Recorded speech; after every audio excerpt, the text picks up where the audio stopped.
The alarm bells rang across the crystal halls of Nexus Prime.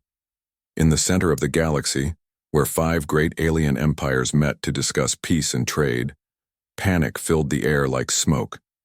Emperor Krextal slammed his clawed fist on the metal table. His green scales turned dark with anger and fear. The leader of the Sauroid Empire had ruled for 50 years, but he had never seen anything like this. "Show me the readings again," he growled at the small robot that floated near his head. The hologram appeared in the center of the room. A bright dot moved through space, leaving a trail of energy behind it. The dot was huge, much bigger than any ship the aliens had ever built. "How fast is it moving?" asked Cloud Speaker Nimbus. The gaseous alien's voice sounded like wind through caves. His purple mist body swirled with worry. "Too fast," replied Hive Mind Node Zephyr. The crystal being's voice came from all directions at once.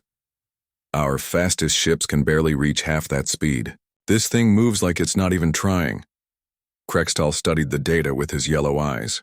3 years ago, their long-range sensors had first spotted the object. It came from the outer rim of the galaxy, from a place where no civilized species lived. The empty darkness beyond their maps. At first they thought it was a space rock. Then they realized it was moving in a straight line. Rocks don't do that. Ships do. What kind of engines can push something that big so fast? Nimbus wondered aloud. Nobody had an answer. For 3 years, the mystery ship had traveled toward the center of the galaxy, toward their worlds, toward their people. The alien empires had sent their best scout ships to get a closer look, but none could catch up. The strange vessel was simply too fast. The few scouts that got close enough to scan it came back with impossible readings. The ship's energy output was beyond anything they had ever measured. Its hull was made of materials they couldn't identify. And most frightening of all, it had weapons, lots of weapons.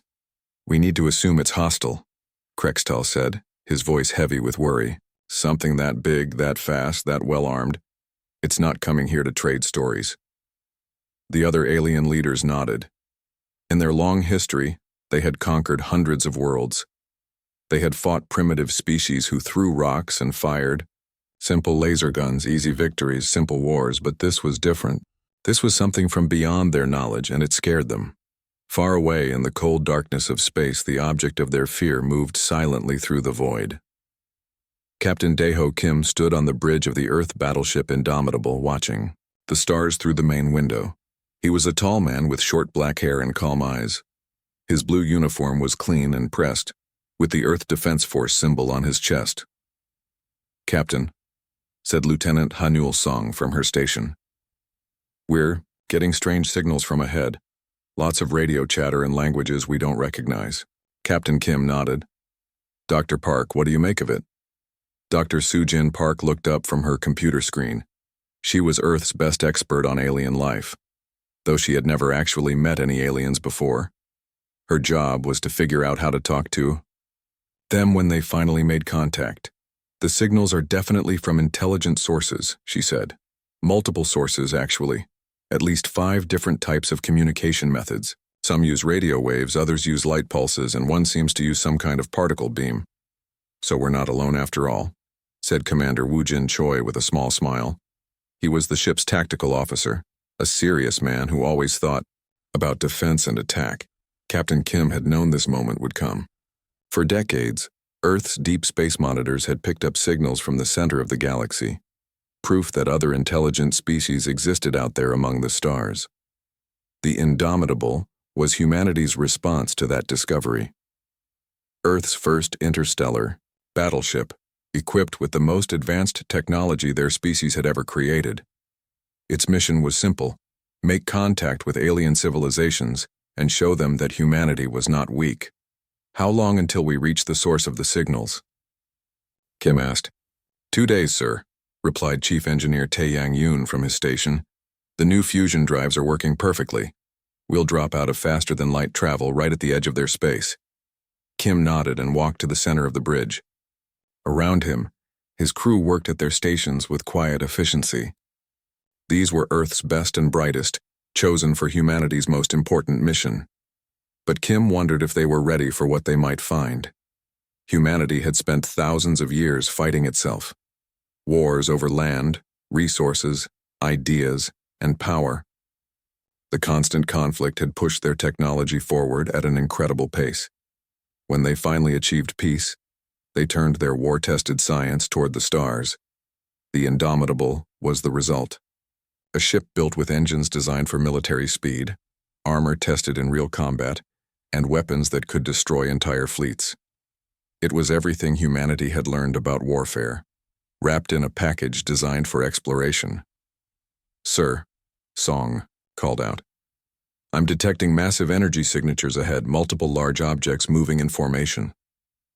"Military formation?" asked Choi, his hand moving toward the weapon controls. "Hard to tell, but yes, sir. Looks like a blockade or patrol. Pattern." Kim felt his heart beat faster. First contact with alien life, and it looked like they were sailing into a military zone. "All stop," he ordered. "Take us out of faster-than-light travel. Let's see what we're dealing with." The stars shifted as the Indomitable dropped back into normal space. Immediately, the ship's sensors lit up with contacts. Dozens of them, then hundreds. "Captain," Choi said, his voice tight with concern. "I'm reading over 800 alien vessels in a defensive formation. They're all pointing weapons at us." Kim looked at the tactical display. The alien ships surrounded them in a massive sphere, like predators circling prey. Each ship was smaller than the Indomitable, but there were so many of them. "Are their weapons charged?" he asked. "Yes, sir. All of them. We're looking at enough firepower to destroy a small planet." Dr. Park stepped up beside the captain. "Sir, I'm picking up communication attempts. They're trying to talk to us, but I don't understand the languages yet. Can you send our peaceful greeting message?" "Already working on it, sir. Broadcasting. In 47 different alien languages we detected from their signals." Kim watched the alien fleet on his screen. Somewhere out there, behind those weapons, were the first alien beings humanity would ever meet. He wondered what they looked like, what they thought, what they wanted. He also wondered if humanity would survive the next few hours. "Sir," Song reported, "they're responding to our message. I'm getting what sounds like demands. Angry demands." "They want us to surrender, don't they?" Kim asked. "That's what it sounds like, sir." Captain Kim took a deep breath. Humanity had come to the stars in peace, but they had also come prepared for war. The Indomitable was proof of that preparation. "Well," he said quietly, "let's see what our new neighbors are really made of." The first contact between humanity and galactic civilization was about to begin. Neither side knew it yet, but this moment would change the galaxy forever. The alien fleet commander Vexthok stared at his screen with cold reptilian eyes. His ship, the Death's Claw, was the largest vessel in the Sauroid Empire's navy. Around him, 800 warships waited for his orders. "What is that thing?" he hissed, looking at the massive human ship floating in the center of their formation. His second-in-command, a younger Sauroid named Krell, checked his instruments. "It's huge, Commander. 3 times the size of our biggest battleship. The hull is made of some metal we don't recognize." "And the weapons?" "That's the strange part, sir. We can see weapon ports all over the ship, but we can't tell what kind of weapons they are. Our scanners can't penetrate their hull." Vexthok growled low in his throat. In 50 years of military service, he had conquered dozens of worlds. He had fought primitive aliens who barely knew how to make fire. He had destroyed rebel fleets that dared to challenge the Empire's rule. But he had never seen anything like this. The strange ship had appeared from nowhere, dropping out of faster-than-light travel like it owned the galaxy. It didn't ask permission. It didn't request safe passage. It just arrived and sat there, silent and threatening. "Sir," his communications officer called out, "the alien ship is sending us a message." "Put it on screen." The main display showed a human face. Vexthok had never seen anything like it. The creature had no scales, no claws, no visible natural weapons. It looked soft and weak, but its eyes were calm and intelligent. "This is Captain Dae-Ho Kim of the Earth ship Indomitable," the human said in perfect Sauroid language. "We come in peace. We wish to establish diplomatic contact with your civilizations." Vexthok's jaw dropped open. The aliens spoke their language perfectly. Not just the words, but the proper military rank structure and formal greeting patterns. "How does it know our language?" Krell whispered. Before Vexthok could answer, the human continued speaking, this time in the crystal-clear tones of the Vex collective language, then in the wind-whisper sounds of the Nebula Confederacy. The creature spoke 47 different alien languages, one after another. "Impossible," Vexthok breathed. "It would take decades to learn even one of our languages properly." On the Indomitable, Captain Kim watched the alien fleet through his main screen. Dr. Sujin Park stood beside him, her computer translating the alien responses in real time. "They seem surprised that we can speak their languages," she said. "But, sir, they're not lowering their weapons." "What are they saying exactly?" Kim asked. Dr. Park listened to her computer's translation. "The large reptilian ship is demanding immediate surrender. They're calling us invaders and threatening to destroy us if we don't comply." Lieutenant Hanul Song looked up from her station. "Captain, I'm detecting weapons charging across their fleet. Energy signatures are spiking." Commander Wu Jin Choi checked his tactical display. "Sir, they have us surrounded completely. 812 ships total. Mixed weapons systems, plasma cannons, missile launchers, and some kind of particle beam weapons." Kim nodded calmly. "Dr. Lim, are you ready to begin first contact protocols?" Dr. Jin-A Lim stepped forward. She was Earth's expert on alien cultures, though like Dr. Park, she had never actually met any aliens before today. Her job was to help humanity understand alien thinking and behavior. "I'm ready, sir. But Captain, their formation and aggressive stance suggest they see us as a threat, not potential allies." "Understood. Continue attempting peaceful communication." Dr. Park spoke into her microphone, sending another message to the alien fleet. This time she used the formal diplomatic language of the Galactic Council. "We are explorers from the planet Earth. We do not wish conflict. We seek only to meet our galactic neighbors and establish peaceful relations." The response came quickly and angrily. Vexthok's voice boomed across the communication channel. "You lie, invader. No species from the Outer Rim has technology like yours. You must be scouts for a massive invasion fleet. Surrender now or face destruction." Other alien commanders joined the channel. The crystal voice of a Vex collective ship. Captain rang out, "Unknown vessel, your energy signature is beyond our understanding. This suggests military technology far advanced of any known species. Explain your true purpose." A Nebula Confederacy cloud speaker added its voice. "Stranger from the void, your ship carries weapons of unknown design. We cannot allow such a threat to enter civilized space." Captain Kim listened to the translations with growing concern. These aliens had made up their minds before hearing humanity's message. They saw the Indomitable's advanced technology and assumed the worst.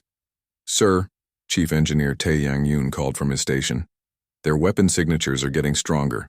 I think they're about to attack." Kim looked around his bridge. His crew was ready. The Indomitable had been built for this possibility. Humanity had hoped for peace, but they had prepared for war. "Tactical assessment, Commander Choi." Choi studied his displays.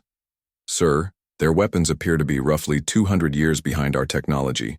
Plasma-based energy weapons, conventional missile systems, and basic particle beams.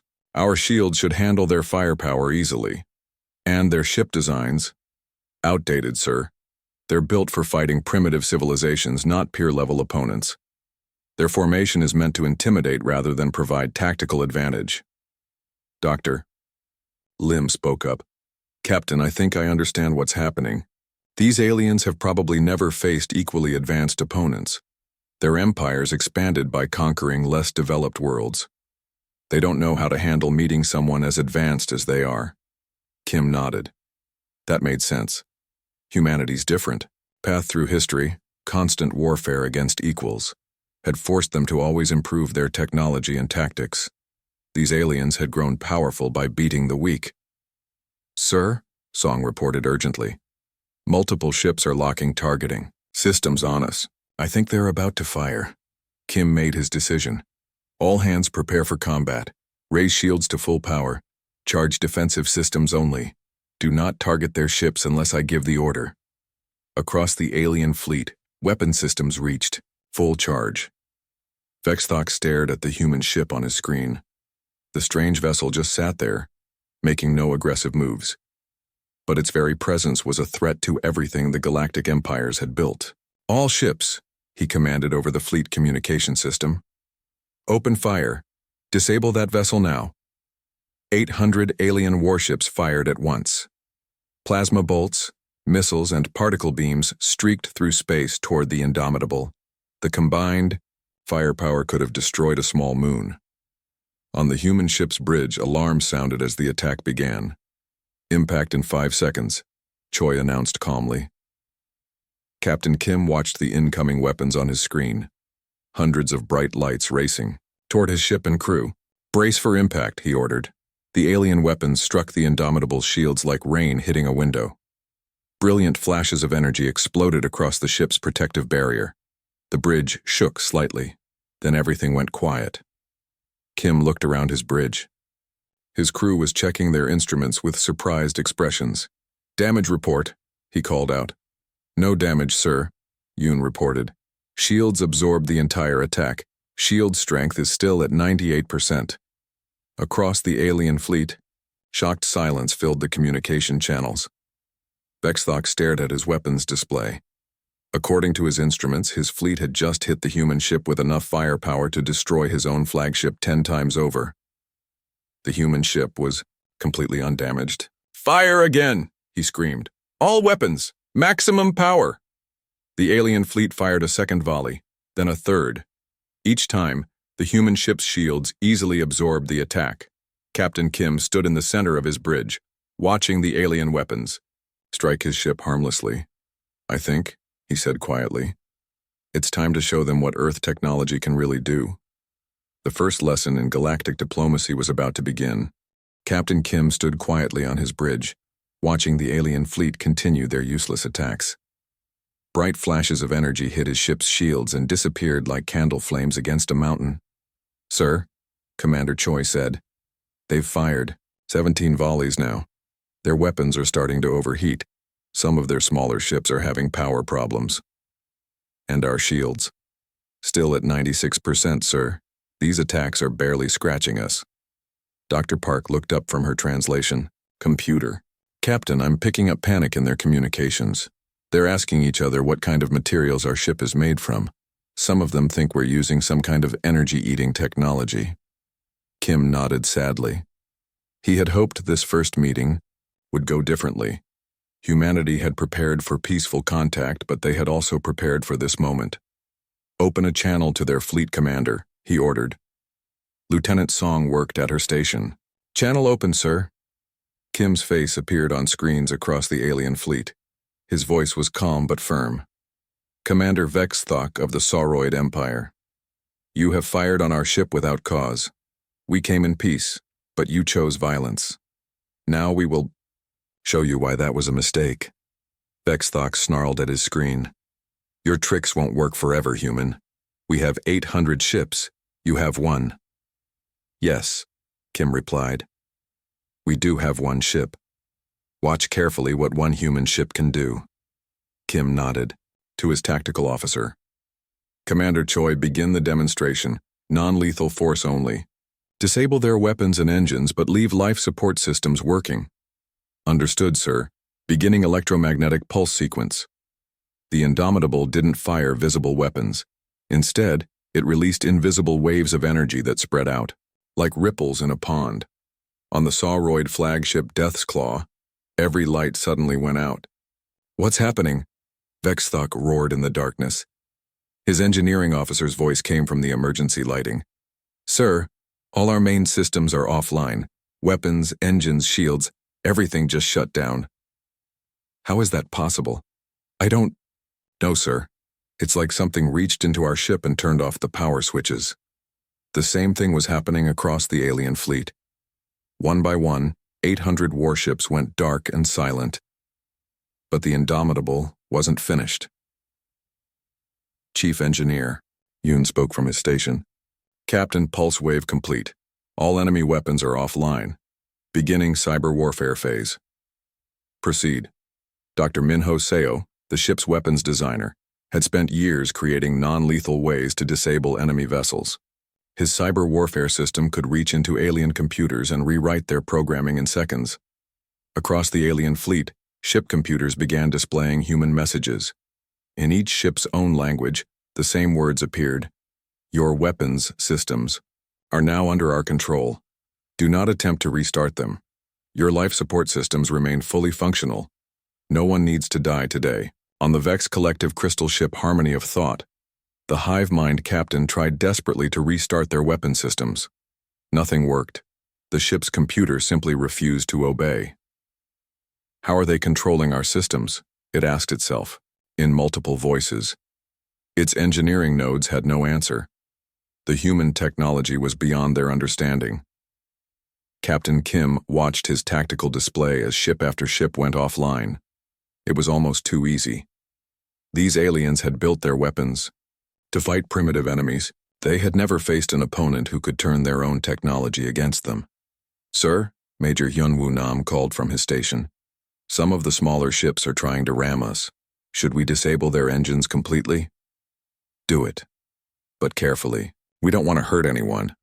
The Indomitable used its gravitational manipulation system next. The ship could actually bend space around itself, creating artificial gravity fields. 3 alien ships that had been racing toward the human vessel suddenly found themselves moving in slow motion. Their engines worked fine, but space itself was thick around them like honey. What's happening to us? Screamed the pilot of a Nebula Confederacy scout ship as his vessel slowed to a crawl. His captain had no answer. The physics didn't make sense. Commander Vexthok sat in his darkened bridge, watching his proud fleet become helpless. In 30 minutes, the humans had done something impossible. They had defeated 800 ships without firing a single destructive shot. Sir, his communications officer whispered. The human captain is calling us again. Put him on screen. Captain. Kim's calm face appeared in the dim emergency lighting. Commander Vexthok, Kim said, your fleet is now completely disabled. Your weapons cannot fire. Your engines cannot move you. Your computers obey us, not you. But notice something important. All of your people are still alive. Vexthok said nothing. What could he say? We could have destroyed every ship in your fleet in the first 10 seconds of this fight. Kim continued. Our weapons are designed to crack planets open. Instead, we chose to show mercy. Do you understand why? Still silence from the alien commander. Because we came here seeking friends, not enemies. Your attack was based on fear and misunderstanding. We forgive that. But now you will listen to what we have to say. Across the fleet, alien commanders listened to the translation in growing horror. The human wasn't bragging. He was simply stating facts. Dr. Park checked her long-range sensors. Captain, I'm detecting massive energy spikes from their homeworlds. They're mobilizing more fleets. How many ships? Thousands, sir. Every empire is sending everything they have. Kim nodded. He had expected this. The aliens would see their defeated fleet and assume Earth was invading. Open a channel to all alien vessels, he ordered. His voice reached every disabled ship in the area. To all alien commanders. Your governments are sending more fleets to fight us. This is unnecessary. We will wait here for them to arrive. When they do, we will disable them as easily as we disabled you. Then we will explain why we came to your galaxy. Commander Choi looked worried. Sir, if they bring thousands of ships, it won't matter, Kim replied. Our ship was built to fight entire fleets alone. Earth's military doctrine assumes we'll always be outnumbered. This was true. Humanity had learned warfare by fighting itself. Every battle had been between equally advanced opponents. To survive, human ships had to be powerful enough to face many enemies at once. The aliens had learned warfare by conquering primitives. They had never needed to build ships that could fight fair battles. On his disabled flagship, Vexthok finally found his voice. "Human captain," he said quietly. "What do you want from us?" "To talk," Kim replied simply. "To learn about your people, to share knowledge and culture, to explore the galaxy together as friends instead of enemies. And if we refuse?" Kim was quiet for a moment. Then he spoke in a voice that made every alien listener shiver. "Then you will learn why humanity survived 10,000 years of warfare with itself. You will discover what weapons we build when we actually intend to destroy our enemies, instead of merely disabling them." The tactical display showed new contacts appearing at the edge of the system. The first of the alien reinforcement fleets was arriving. Kim turned to his crew. "All stations prepare for the next demonstration. I think our new neighbors need a more convincing lesson about Earth's capabilities." Pilot So Young Kang looked up from her fighter control station. "Sir, should I launch our fighters?" "Not yet, Pilot Kang. Let's see how many ships they bring. First." The scanner showed more contacts every second. Hundreds became thousands. The alien empires were bringing everything they had to this fight. Captain Kim smiled grimly. They still didn't understand. Numbers meant nothing when your technology was 2 centuries out of date. "Sir?" Chief Engineer Yoon reported. "I'm reading some interesting energy signatures from those incoming fleets. Some of their ships are much larger than the ones we just disabled." "Bigger ships. Same old technology," Kim replied. "Dr. Seo, are your non-lethal systems ready for a larger demonstration?" "Yes, sir. We can disable 10,000 ships as easily as 800. Kim nodded and opened the communication channel again. "Attention incoming alien fleets. This is Captain Kim of the Earth battleship Indomitable. You are approaching a diplomatic situation, not a battle. We strongly suggest you come with peaceful intentions." The response came in the form of weapons fire from the largest alien dreadnought. Kim sighed. "Some people learn the hard way. Very well. Let's give them a lesson they'll never forget." The second phase of humanity's first contact demonstration was about to begin. 3 hours later, the space around Nexus Prime looked like a graveyard of ships. Over 3,000 alien vessels floated dead in the void, their lights dark and weapons silent. Not one crew member had been killed, but every ship was completely helpless. Captain Kim stood on his bridge looking at the massive fleet his single ship had disabled. It should have been impossible. 3,000 ships against one. But the Indomitable had stopped them all without breaking a sweat. "Sir," Dr. Park reported, "the alien governments are requesting immediate talks. They're no longer demanding our surrender." "I imagine not," Kim replied. "Are they ready to listen now?" "Yes, sir. The Galactic Council is asking us to come to Nexus Prime for formal first contact meetings." Kim nodded. It had taken a show of overwhelming force, but finally the aliens were ready to talk instead of fight. 2 days later, the Indomitable approached the neutral world of Nexus Prime. The planet was beautiful, with blue oceans and green continents. Floating cities hung in the sky, connected by bridges of light. But Kim wasn't looking at the pretty scenery. His attention was on the massive space stations surrounding the planet. Even after losing 3,000 ships, the aliens still had thousands more defending their capital world. "Impressive," Commander Choi said, studying the defense platforms. "They learn fast. Those weapon arrays are positioned to create overlapping fields of fire." "It won't help them," Chief Engineer Yoon replied. "Their technology is still 200 years behind ours." Dr. Lim stepped forward. "Captain, remember that we're here to make friends, not more enemies. These people are scared. We've just proven that their entire military is useless against us." Kim understood. Fear made people do stupid things. Humanity had learned that lesson many times in their violent history. The Indomitable docked at the largest space station. For the first time, humans would walk among aliens and aliens would meet humans face to face.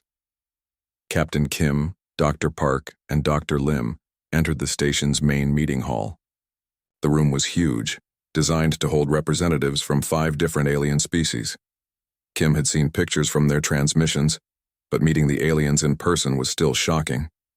Emperor Krextal was massive, nearly 8 feet tall, covered, in dark green scales. His yellow eyes studied the humans like a predator watching prey, but Kim could see fear behind the alien's aggressive pose. Hive mind node. Zephyr looked like a walking crystal sculpture. Its body was made of clear blue mineral that sparkled with internal light. When it spoke, the voice came from everywhere at once. Cloud speaker Nimbus was the strangest of all. It had no solid body, just purple gas held together by some kind of energy field. It moved like smoke in the wind. There were others too. Insect-like beings with compound eyes, plant creatures that swayed like trees in a breeze, fish people in water-filled suits. All of them stared at the three humans with mixtures of fear, curiosity, and disbelief. "So," Emperor Krextal said in his deep growling voice, "these are the great warriors who destroyed our fleets." Kim looked at the towering reptilian leader. "Emperor, we destroyed nothing. Every ship we disabled can be repaired. Every crew member is alive and unharmed. We came seeking peace, not destruction." "Peace?" Krextal laughed, a sound like rocks grinding together. "You arrive with a single ship that defeats thousands of ours, and you call that peace?" Dr. Lim stepped forward. "Your Majesty, may we explain why our ship is so advanced? The story might help you understand our intentions." Hive mind node. Zephyr spoke with its multiple voices. "We would hear this explanation. Your technology is beyond our understanding." Dr. Lim activated her portable display. Images of Earth appeared in the air above the conference table. "This is our home world," she began. "For the last 5,000 years, my species has been at war with itself." The aliens leaned forward, interested despite their fear. "Constant war?" Cloud speaker Nimbus whispered like wind through leaves. "For 5,000 years?" "Yes," Dr. Lim continued. "We fought over land, resources, beliefs, and power. Every generation faced new conflicts, every decade brought new weapons, every century demanded new technology just to survive." She showed images of human history. Ancient warriors with swords and spears, soldiers with guns and cannons, modern armies with tanks and aircraft, space fleets battling above burning worlds. "We never had the luxury of easy victories," Dr. Park added. "Every enemy we fought was as intelligent as we were, as determined, as creative. We couldn't conquer primitive peoples because we were all at the same level of development." Emperor Krextal's eyes widened. "You mean you've been fighting equals for thousands of years?" "Exactly," Kim said. "Every weapon we built, our enemies built something to counter it. Every defense we created, they found ways to break through. We evolved technology through necessity, not choice." The aliens looked at each other with growing understanding and horror. Hive mind node. Zephyr spoke slowly. "Our empires expanded by conquering worlds with stone tools and primitive lasers. We never faced resistance that could match our technology. Which means you never needed to improve," Dr. Lim said gently. "Why build better weapons when the ones you had were already too powerful for your enemies?" Cloud speaker Nimbus swirled nervously. "You're saying we've been stagnant?" "Not stagnant," Kim corrected. "Just unchallenged. You built great civilizations, achieved amazing things in art and culture, but militarily you never had to push beyond what was necessary." Dr. Park activated another display. 3 years ago, our deep space monitors detected signals from your galaxy. We realized we weren't alone in the universe, so Earth built a fleet." "How many ships?" Krextal asked, though his voice suggested he didn't want to know the answer. 200 ships like the Indomitable," Kim replied, "with plans to build 1,000 more within 10 years. The silence in the room was deafening. 200, whispered one of the insect beings. "And the Indomitable isn't even our most advanced design," Dr. Park added. "It's actually one of our older prototypes. We sent it because we thought it would be less threatening than our newer ships." Emperor Krextal sat down heavily in his chair. "Less threatening? Your old prototype defeated 3,000 of our best warships." "Your Majesty," Kim said softly, We need you to understand something important. Earth has been watching your galaxy for decades. Our deep space telescopes and monitoring stations have been studying your civilizations, learning your languages, mapping your territories. You've been spying on us, Krextal growled. Observing, Kim corrected. We know about every empire, every world, every military base in your galaxy. We could have struck without warning, conquered your worlds before you knew we existed. Then why didn't you? Hive mind node Zephyr asked. Kim smiled for the first time since the meeting began. Because conquest was never our goal. We came to make friends, not slaves. Dr. Lim showed a final image. It was a picture of Earth taken from space, showing the blue marble floating in the darkness. Humanity spent 5,000 years learning. To fight, she said. But we also learned something more important. We learned that peace is worth fighting for. That cooperation achieves more than conquest. That diversity makes us stronger. She looked around the room at the gathered alien representatives. We're offering you something your galaxy has never had before. True partnership between equals. Shared technology. Mutual defense. Peaceful exploration of the unknown regions beyond your borders. And if we refuse? Cloudspeaker Nimbus asked. Kim's expression became serious. Then you'll be on your own when the real threats arrive. Real threats? Emperor Krextal straightened in his chair. Dr. Park nodded grimly. Our long-range sensors have detected massive energy signatures from neighboring galaxies. Something is moving in the dark between the stars. Something that makes our fleet look small. We estimate you have maybe 50 years before they arrive, Kim added. 50 years to prepare for enemies that make us look like children playing with toys. The alien leaders stared at the humans in shock. You're offering to protect us? Krextal asked. We're offering to stand with you, Kim replied. To share our technology, our knowledge, our strength, to face the unknown together. Hive mind node. Zephyr spoke in a wondering voice. Why would you do this for strangers? Kim thought of Earth, hanging alone in the darkness. He thought of humanity's long, violent journey to the stars.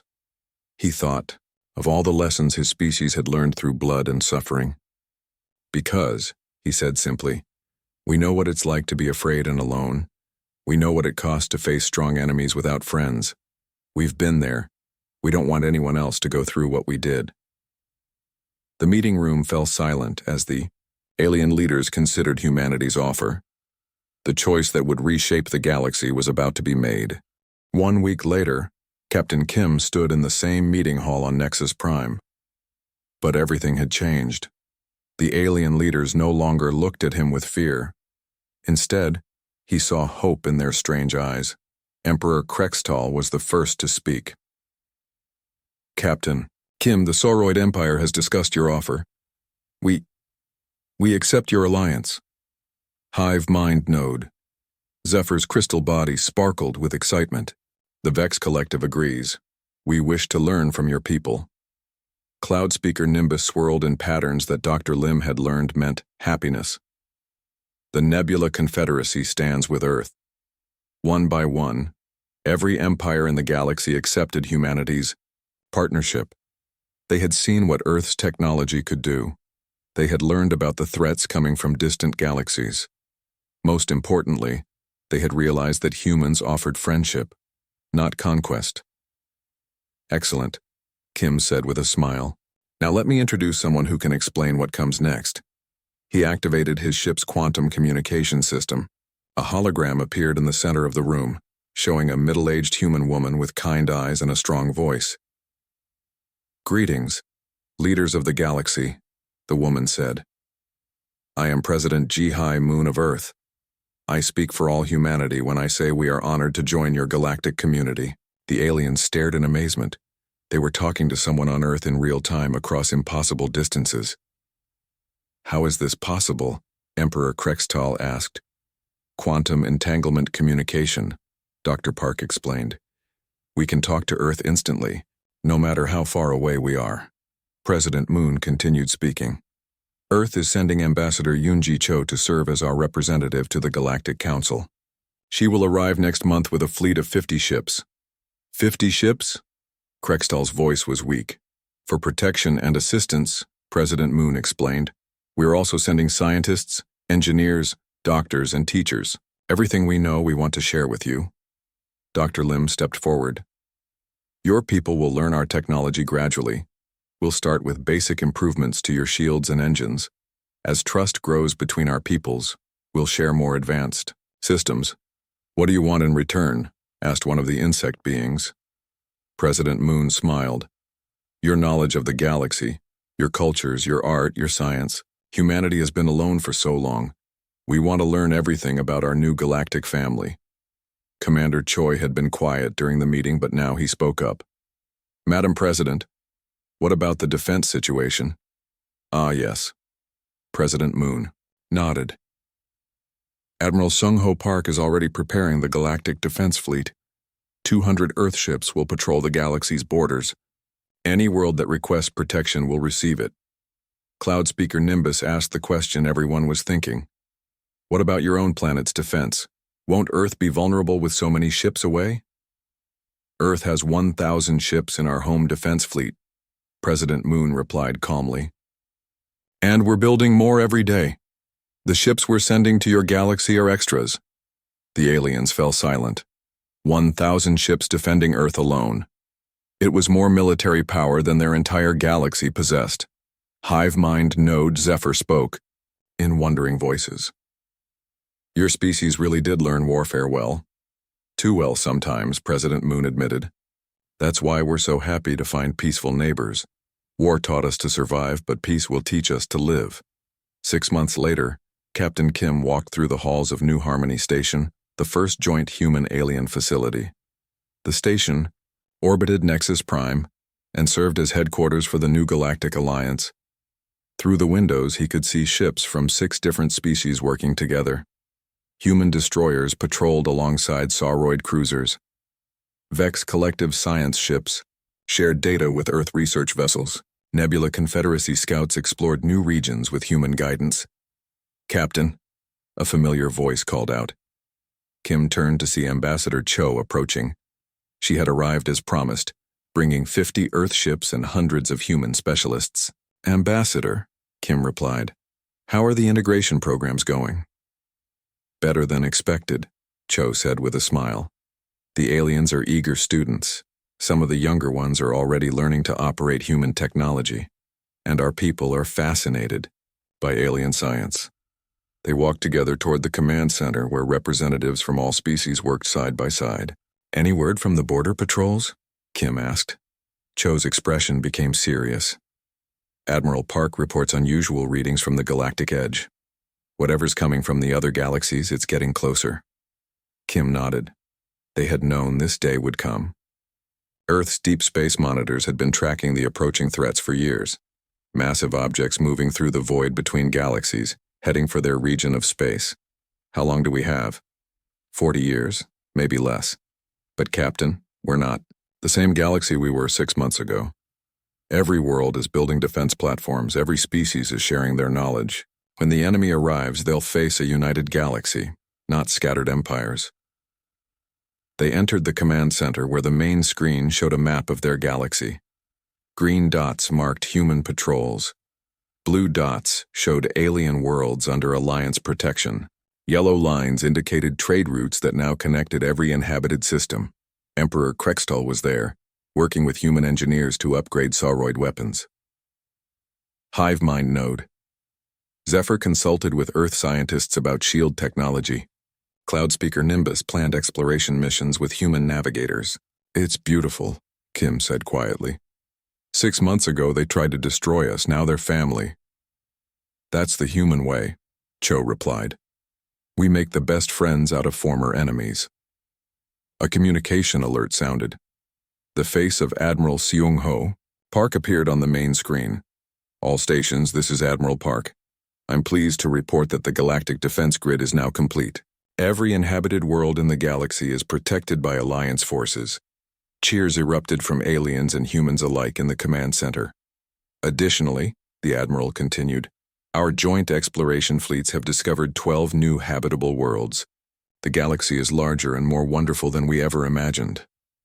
Emperor Krextal stepped forward.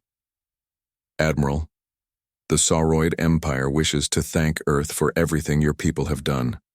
Our worlds are safer, our technology is advancing, and our people are happier than they've been in centuries. Similar thanks came from every alien representative. 6 months of partnership had transformed the galaxy from a collection of stagnant empires into a thriving alliance of equals. Captain Kim felt a hand on his shoulder. Dr. Park stood beside him, smiling at the scene. "We did it," she said softly. "We really did it. First contact, galactic alliance, shared defense, everything we hoped for." "Almost everything," Kim replied. "We still have to face whatever's coming from outside." Dr. Park's smile widened. "Have you seen the reports from our joint research projects? Alien science combined with human engineering is producing amazing results. By the time the external threats arrive, we'll have weapons and defenses that neither species could have built alone." Kim looked around the command center. Humans and aliens worked together like they'd been partners for decades instead of months. Different species, different worlds, different histories, but all united by a common goal. "You know what the best part is?" he said to Dr. Park. "What's that?" "We're not alone anymore. For the first time in human history, we have friends among the stars." On the main screen, President Moon's image appeared again. "Citizens of the galaxy," she announced. "Today marks 6 months since the formation of our alliance. In that time, we've achieved what none of us could have accomplished alone. We've built a defense network that spans the galaxy. We've shared knowledge that has advanced every civilization. We've created friendships that will last forever." She paused, looking directly at the camera. "But most importantly, we've proven that different species can live and work together in peace. When the unknown threats arrive from distant galaxies, they'll find us ready. Not as separate empires fighting alone, but as one people standing together." The transmission ended, leaving the command center in thoughtful silence. Captain Kim walked to the main window and looked out at the stars. Somewhere out there, enemies were coming, but for the first time in humanity's violent history, they wouldn't face those enemies alone. The galaxy was united, the alliance was strong, and Earth's long journey from a war-torn world to galactic protector was finally complete. "Captain," Commander Choi's voice came over the intercom. "Long-range sensors are detecting something new. It's big, sir." Kim smiled grimly. The next chapter of galactic history was about to begin, but whatever came from the darkness between stars would find a galaxy very different from the one it expected. United, prepared, and protected by the children of a world that had learned both war and peace. "All hands," Kim announced to the station. "Prepare for the future together." In the depths of space, ancient enemies stirred and began their final approach to a galaxy that was no longer divided. The real test of the human-alien alliance was about to begin.